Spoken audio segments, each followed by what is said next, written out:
Yes, we all are. I think we all are. Oh, hi, I didn't see you there. I was just singing by myself in this chair right here. I've been sick, so my voice hasn't sounded very good lately, so I need to sing a song in a different register, I think. Then it's back to the inn when my innkeeper friend wants to name a drink after me. Then it's back to my room where, oh, I didn't see you there.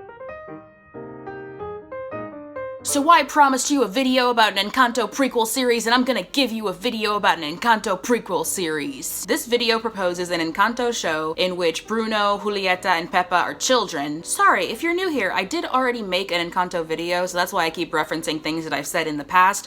I made an Encanto video months ago that is already on the channel, you can check it out. But this video is a second video that I said I was going to make in which I suggest a different Encanto series. So the first video, I suggested an Encanto series. This video I'm saying, hey, here's another idea, here's a different Encanto series that could exist, and now I'm talking about that. I'm actually having a lot of fun picking different time periods within the Encanto universe that could be shows, just basing hypothetical series around different time periods within the Madrigal's lives. I could very well make another one of these videos about a potential show in which Luisa, Dolores, and Isabella are children of about 10 to 12, whereas Mirabel and Camilo are kind of younger children. We could even have a show positioned squarely in the time period between Camilo getting his power and Mirabel not yet having failed to get her power. So it's between Camilo's birthday and Mirabel's birthday. I feel like that could be a fun dynamic of Camilo newly having his power, so starting to use those more and getting used to them, and Mirabel is speculating, oh, what's my power going to be? But the focus would probably be on the older cousins, so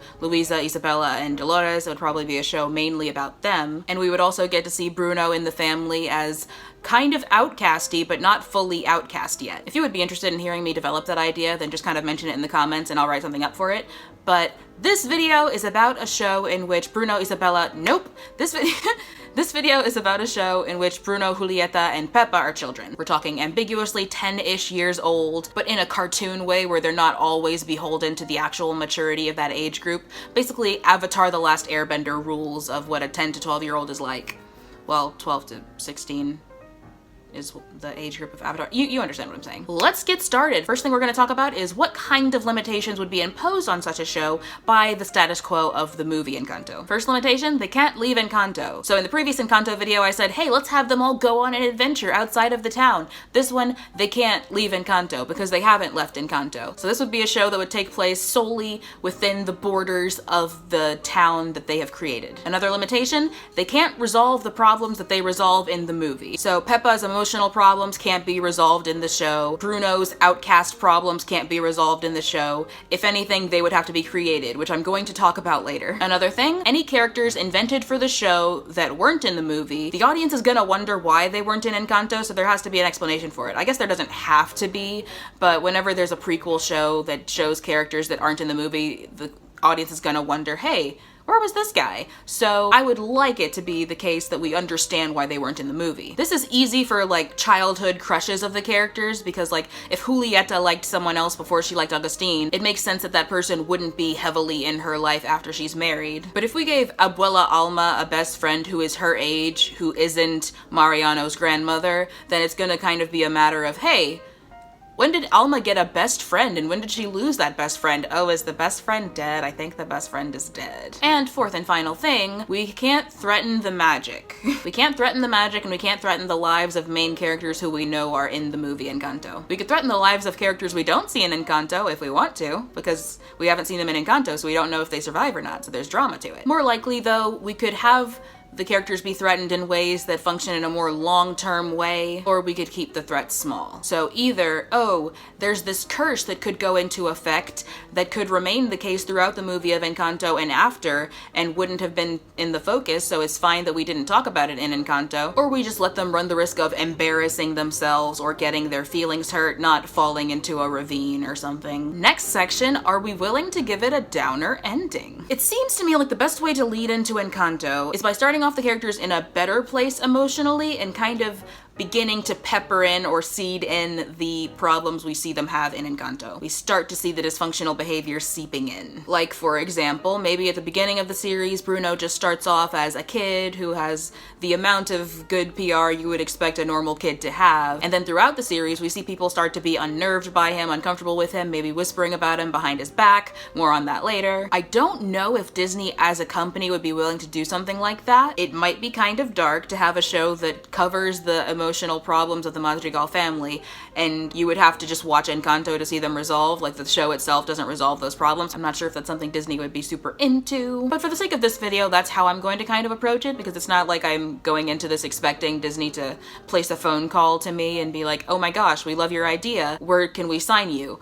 At the most, I expect them to just kind of steal this idea because they have plausible deniability. So yeah, the angle I'm going for here is basically problems that we don't see much of in Encanto, or problems that we don't know the Madrigals to have at the time of Encanto, those we can resolve. Problems we see them have and resolve in Encanto can't be resolved in the show. So, next section, what's the overarching plot of the show I'm suggesting? I guess I'm going for overall light and episodic and low stakes plot, but overall dark and sad character beats. Not too dark for kids, and also it's not gonna end up that much of a bummer. There's gonna be stuff that gets resolved, like I mentioned earlier, but I will be hitting those funky little madrigals with the yank stick pretty hard. Compared to my pitch for the sequel show, the episodes of this show would be more standalone, but narratively the main thread that's going to carry over throughout the entire show is the children getting used to their powers and starting to deal with the community impact of their powers and the public opinion of the Madrigals. For the kids, they're now 10 to 12 years old, maybe 11. I think 11 is a good age. That's how old the kids were in The Parent Trap. So yeah, they're 11 now, and they're starting to be expected to help the community in kind of more grown-up ways than they were before. As far as public opinion goes, obviously there's the stuff with Bruno that I mentioned earlier, and also maybe Alma doesn't go unopposed as the de facto leader of Encanto. Maybe she has some opposition. Maybe there's someone questioning her authority and vying for power. The person in mind for me, I'm thinking Mariano's grandmother. I think it makes the moments between the Madrigals and the Guzmans more poignant if we know that those families have maybe been feuding in the past. It'll be interesting. Let me say that instead of poignant. It'll be more interesting, I think. It'll add a degree of dimension to the few moments we see Alma interacting with Mariano's grandmother, or was that his mother? We're not gonna have it be that Alma feels passionately about her right to lead or something like that, but she feels passionately about what the town should and should not do. She knows that they have to honor the miracle and they have to honor Pedro's sacrifice, so for her that means she has to assume the role of leader. She's not super happy about it, but it's something she feels she has to do. Meanwhile, Mariano's grandmother also has strong opinions, and she's not a defeatist about it, but she feels strongly about what she thinks is best, and she's gonna kind of push against Alma more and more, and then eventually she's gonna start, casually throwing out the idea that maybe she should take over. The resolution of this will be that Alma finds she has a problem of assuming she knows what the town needs and wants, and she needs to listen to them when they say what they actually need and want, and she's gonna remain the leader. She's gonna earn the respect of Mariano's grandmother. Their rivalry, by the way, isn't gonna be like straight up enemy territory. Like, they're gonna have some great dialogue and honestly great chemistry between them. In the film Encanto, Alma is deeply invested in the idea of her family as public servants, so in a way this arc for her of discovering that she needs to listen to the needs and wants of the town leads into the problem she has in Encanto. That's not to say that this is a negative change for her, it's just that she needs to learn multiple lessons over the course of her life, like everyone does. Another arc that's going to kind of span the season is that Bruno has not seen his whole room yet. It has been years since he has gotten that room, and he has not gotten to the top of those stairs yet because he doesn't feel like it. He got his room and he walked into it and he got to the stairs and he was like, no, I think actually, I'm not gonna try that. Maybe a couple of times he's gone up maybe 2 flights of stairs and he was like, oh, looking at it, that's a lot and I'm not going to do that, which is valid. There will eventually come a point where Bruno, Julieta, and Pepa explore his room together. They basically kind of drag him up to the top of those stairs and they all get to be in awe of the vastness and at seeing what his power can be. Maybe because he hasn't gotten that far in the room, he has never done the sand ritual before. Kind of like I mentioned in my first Encanto video, he is able to have visions without doing the little sand ritual. He just has kind of flashes of the future. And when the show starts, he doesn't even know why there's sand in his room. He's just like, what's with all the sand? Why is there sand? I don't get it. But then once he gets to the top, he's like, wait a minute, I understand. And he does the little sand ritual and he sees the future in a more complete vision. And everyone gets to be, whoa, I saw it too. I saw the little little green light show you just did. That's crazy how you're able to also show us the future. Maybe that even gets to be proof of something, like as the town's public opinion of him grows worse and worse, they start to say, maybe he doesn't even see the future, maybe he's just cursing us. And then he's able to produce those little green those little green tablets, and he's like, no, here's what I saw. And then they get to be like, oh man, he printed out the curse. We still believe he's cursing us, but now we know that he can print it out and show it to us. How cruel. When the characters see his full room, it's not a new location for the viewers, although maybe we'll get to see it in its heyday and maybe it looked better back then than it does when we see it in the movie. But it's definitely a new location for the characters, and their reactions will be the thing that makes it awesome. That's just gonna really sell the enormity of the moment, and of course there's gonna be a fun musical score. Now let's get to characters. Julieta, Mirabel's mom. Mirabel isn't born yet, but Julieta. She is going to be the main protagonist of the show, so she's finally going to get some focus as a person. Julieta at this stage is a child who has been pushed into the role of caretaker for basically everyone she knows. Because she is capable of alleviating basically any physical pain, she is now obligated at any given time to do that. In Encanto, there isn't really much time dedicated to giving her a personality outside of being a mom, because that wasn't the point of the story. Here, she's a young girl trying her best to still do the fun things she wants to do while also being the town doctor. She's trying to live her own life, but everyone's counting on her always. I'm gonna say that at the time of the show, she's already friends with Augustine, and he's basically her Ron Stoppable. From Kim Possible, if you didn't see Kim Possible, he's basically her Kim Possible's best friend, Ron Stoppable. He's her clumsy best friend who's always screwing up in a lovable way, but overall competent and good emotional support. He's there for her and she's there for him. There's not a particular romantic tension between them at this stage. He might have a crush on her, but it's a comfortable crush, and they're both able to have crushes on other people and support each other through those crushes, and it's fine because they're friends. Augustine wants to lighten Julieta's load, but he doesn't know how. The status quo is every day Julieta wakes up early and makes as much food as she thinks the town will need, and she's kind of more or less expected to hand out the food if someone asks for it, just because it's good manners. Like, if Alma said, hey Julieta, so-and-so needs some food, and it's an adult, it would be rude for her to be like, okay, it's on the table. It'd be like, hey, no, go get it. Basically, Julieta wakes up early, she cooks a bunch of food, and before anyone asks her for food, she has a little bit of free time to herself, but as soon as anyone asks for it, she has to go like ferrying it about to different people, and that's most of her day, is kind of bringing food back and forth, and once she runs out of food that she's made in the morning, she has to make more. Augustine wants to help her cook, but the magic doesn't work if she's not the one who made the food, so they kind of end up experimenting together with like how little she can be involved in the process and still have it count. Augustine also is going to be someone who helps her distribute the food to people, and that's a lot of when they hang out together, is when he's helping her hand out food and bring it to people's houses and stuff. Julieta also has a very strong relationship with Pepa in the show. The triplets are all very close, but with Bruno that usually manifests as defending him when people are judgmental of him, or giving him space when he wants or needs that, or being passively next to him when he wants or needs that. Sometimes Bruno will just be napping in Julieta's room or Pepa's room, just casually in the background of a scene, because he just really hates sleeping in his own room because it's so sandy and rocky and stuff. We can have one of the sisters be like, why don't you just find your bed? And he's just like, the room is too big. I'm not gonna go on an adventure to look for the bed. Eventually Julieta and Pepa are just like, no, we're going on an adventure and we're looking for the bed. But Julieta and Pepa are the siblings who talk to each other the most, and they do favors for each other and they share secrets. If Pepa has a secret, for sure she's going to Julieta about it.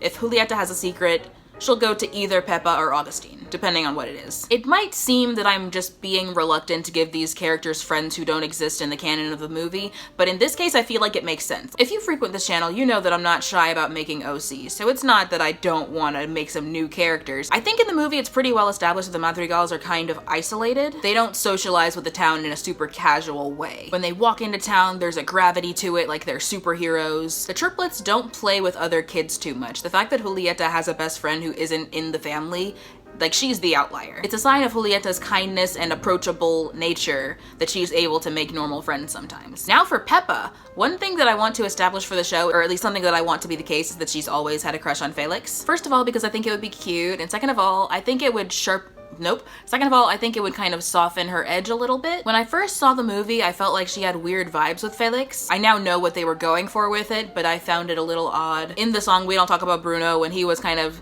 jumping in when it's like, it was my wedding day, it was our wedding day, when she kind of looked at him with a bit of scorn when he said it was our wedding day. The first time I viewed it, I didn't realize that she was mad that he was interrupting her until she said, "You're telling this story, or am I?" Like, at that point, I was like, oh, she's mad about the interruptions. But at the first moment when he's like, "It was our wedding day," and she's like, at that moment, I thought that she was mad that he was claiming the wedding for himself too. Like, she said, "It was my wedding day," and he said, "It was our wedding day," and she looks mad. So I'm like, he's allowed to claim the wedding, Pepa. I now know what they were going for with that, but at the time I was kind of like, ugh, that's like not great. Mainly because I don't like that archaic idea that weddings are for the lady and like, oh, if you're the groom and you have different ideas about the wedding, just shut up and let the lady plan it how she wants it. Like, no, it's his wedding too. The wedding should be a thing that both parties enjoy. Or all parties if it's a more than 2-person wedding. But yeah, there were a couple of moments like that where initially I was like, hey, what's that? And then I understood what the animators were trying to do and I was like, oh, okay, it's fine, they're fine. But just the fact that I got the initial vibe that Felix was super supportive and loving and Pepa was kind of stern. And like, she was also loving, like she loved being around him and it was clear. My eyes are watering, don't worry about it, I've been coughing a lot. But yeah, I got the initial vibe of Felix is super loving to Pepa and Pepa loves him because he's super loving to her, not because of who he is as a person. And I didn't like that. So just to be absolutely clear about it, we want to show her liking him and just kind of build that. I'm gonna take a break from recording because my throat hurts. Back and I'm better than ever. That's probably fine. Yeah, that's great. I need a checkup from the neck up. I'm batty. Okay, so unlike Julieta, Pepa does not know how to make normal friends. She's mostly doing her own thing when she's not hanging out with her siblings, but she's also, I'd say, the mama's girl of the group. Like, Julieta has a friend, Bruno's kind of more of a loner.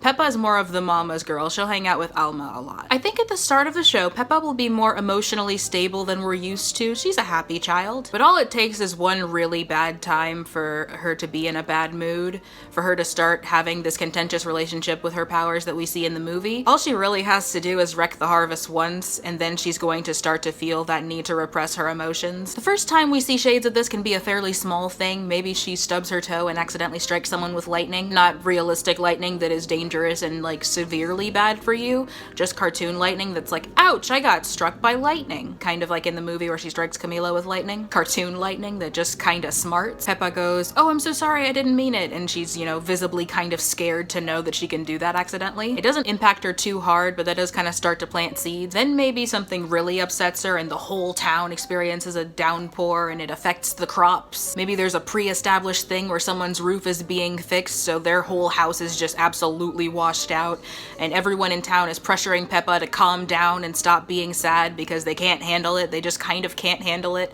And like, they're not bad people. This is a town of regular people, but this kid being upset is ruining everything, so we kind of need the kid to calm down. And being pressured to calm down just makes her feel worse because she feels like she's disappointing everyone and she feels out of control. She's super close to her mom and her mom's freaking out, so what's going on? This is gonna be where we see Alma introduce the clear skies mantra that we see Pepa say a lot in the movie, like, clear skies, clear skies. Here's where we're gonna see Alma introduce that. Kind of like how in Finding Dory we see that Just Keep Swimming came from Dory's parents. This is gonna be kind of like that. Alma's gonna be like, hey, clear skies, and then Peppa's gonna start saying it with her like, yeah, clear skies, and it helps. So both of these characters are going to kind of internalize the message of, okay, Pepa can self-soothe by saying clear skies, that's what's gonna work, instead of internalizing, oh man, when she feels the commiseration and support of her mother, she feels more able to deal with the problem she's having. It's like, yeah, Pepa just now got a hug when she needed one from her mom, and they together kind of bonded over the problem she's having,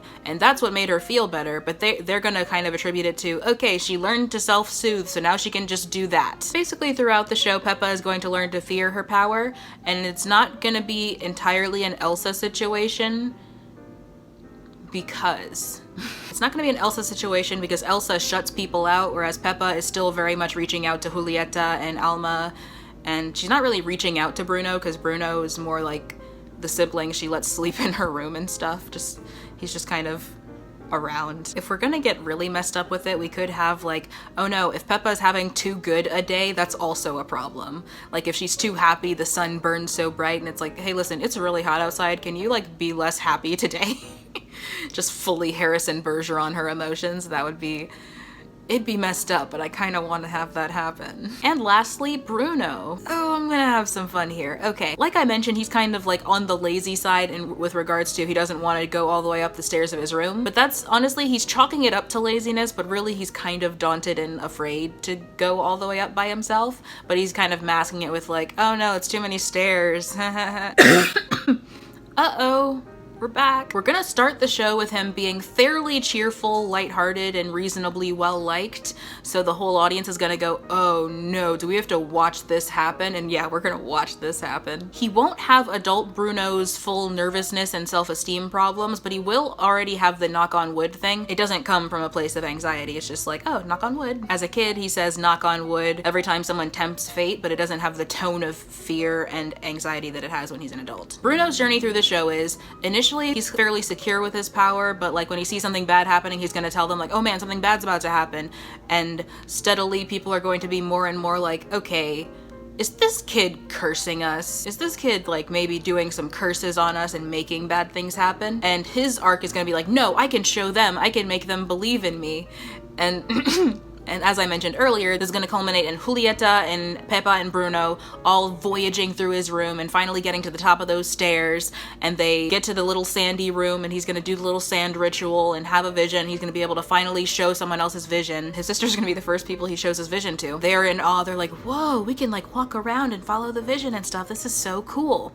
And that's gonna be really the high point for him, is when like he's fully realized his power. This is the fullest extent of his power, and his sisters are finally seeing what he's seeing, and he's finally able to point to something and go, this is what I'm seeing, this is real, I'm not just cursing people. He gets the little printout and he's like, I can finally show them. He goes back down those stairs, he shows the town the thing, and then the town is like, they don't react the way he wants them to, and that's gonna be devastating. Maybe the town's reaction is gonna be kind of like, no, why would you show me this? Now it's definitely going to happen, in kind of a, your fate is sealed when your prophecy is read, that type of thing. If we're going like absolutely hurtful with it, maybe the person's like, stop it, and they like throw it, and it shatters on the ground, and Bruno's like, no, that was my thing. It was my first vision that I was able to show someone, and you just broke it. Ooh, we could also make that devastating for later. We can kind of foreshadow in a sad way for Encanto, because it can be like, oh no, my first vision got broken. So he's gonna take extra good care of all subsequent visions, and he's gonna like put them in a place of honor. And that's his show of self-acceptance. He's gonna kind of put up his visions in a place of honor, and then his family's gonna look at them and be like, ah yes, those are your visions, we accept you. And then the audience just knows, oh man, he resolved to never again shatter one of his visions, and we know that later he shatters his vision, so like what must that have been like? These visions are important to me. Even though the town doesn't respect them, I respect myself, and I care about my visions and I care about my power because it's the miracle that was given to us. And to demonstrate how much I respect myself and care about this power despite what the town thinks, I'm gonna put up these visions on display in either the outer foyer area of his room or even elsewhere in the house. There's like a place for him to put up his visions, almost like hanging up his artwork. And that way, the fact that we can see in Encanto that there is no such place in the house anymore, and that he has made the choice to shatter one of his own visions, is now hurtful. And I like that. That's pretty much all Bruno's gonna have going on. Like, he doesn't really have any friends, he doesn't really have any crushes. He does play with his rats, and we're gonna see him have specific rats that he talks to. Not quite Cinderella level of them talking back. So Bruno's rats, he has names for them, he understands their personalities, but they're just pets. They're just basically pets. We can have a fun little sibling thing of like, okay, if you're going to sleep in my room, you can't bring rats with you, and he still wants to, and it's like, you smuggled a rat into my room, and then they like kind of yell at each other. And maybe him having brought rats into their rooms is kind of the, okay, that's it, we're gonna find your bed, and then that leads into the adventure. I think I've covered everything now. I think that's everything. If you want me to go into more detail, I can do that, but that's what I got so far. So thank you for watching this video. Thank you to my throat for letting me record this video without absolutely losing my voice. Be sure to stay safe, show compassion to other people, eat some carrot sticks maybe, unless you are allergic to carrots, but I do enjoy carrot sticks. Do not leave canned vegetables in the can for too long after you've opened the can. Drink plenty of water, and have a great day. But who is this Santa Evita? Why all this howling, hysterical sorrow? What kind of goddess has lived among us? How will we ever get by without her?